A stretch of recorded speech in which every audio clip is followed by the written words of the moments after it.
Hero zoom 125R यो scooter हाम्रो नेपालमा हाल फिलहालै लन्च भएको हो। यसको पावर पर्फर्मेन्स पनि एकदमै राम्रो छ।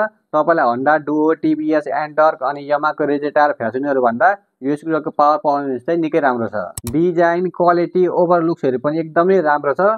So let's get into the video.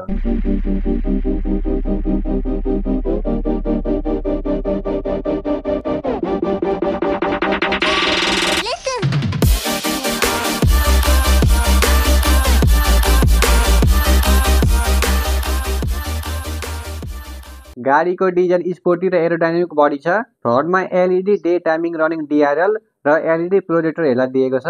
स्कुटरको front headlight setup चाहिँ तपाईलाई हिरो करेजमा एक्सएमआरको जस्तै सेम लुक्स पाउनुहुन्छ। साइड इन्डिकेटर एलईडी सिक्वेन्समा छ, जुनले गर्दाखेरि गाडीको लुक्स चाहिँ एकदमै प्रिमियम देखिन्छ। रेयर टेललाइट युनिक स्टाइलमा डुअल सेटअप पाउनुहुन्छ र एलईडीमा एकदमै राम्रो छ। फिचरमा full detail LCD meter console पाउनुहुन्छ।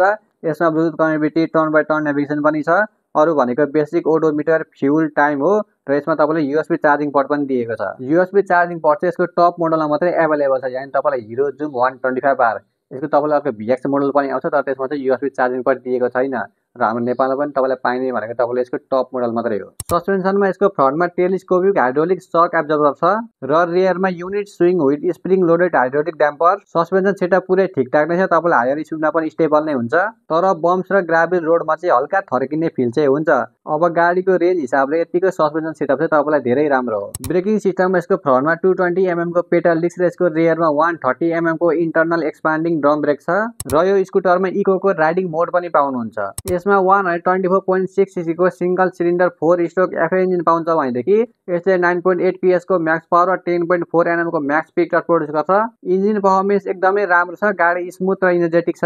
अब बुट स्पेसको कुरा गर्नु पर्दाखेरि तपाईले यो स्कुटरमा 17 लिटरको बुट स्पेस पाउनुहुन्छ। बुट स्पेस चाहिँ अरु स्कुटर एन्टर्क फ्यासिनोको हेरि चाहिँ तपाईलाई यो स्कुटरको चाहिँ अलि निकै नै कम छ। स्मल साइजको फुल हेलमेट चाहिँ अट्छ, तर ठुलो ब्याकप्याकहरु चाहिँ एडजस्ट गर्न अलिकति गाह्रो नै पर्छ। फ्रन्टमा नि 2 ओपन स्टोरेज छ, सानोतिनो सामान, मोबाइल, पर्स, ह्यान्डब्यागहरु एडजस्ट हुन्छ। फ्युल ट्याङ्क कपेसिटी 5 लिटर छ भने तपाईले यो स्कुटरको माइलेज चाहिँ 55 किलोमिटर पर लिटर रहेको छ र फ्युल इफिसिएन्सी मेन्टेन गर्नको लागि तपाईले यसमा इकोको राइडिङ मोड पनि पाउनुहुन्छ।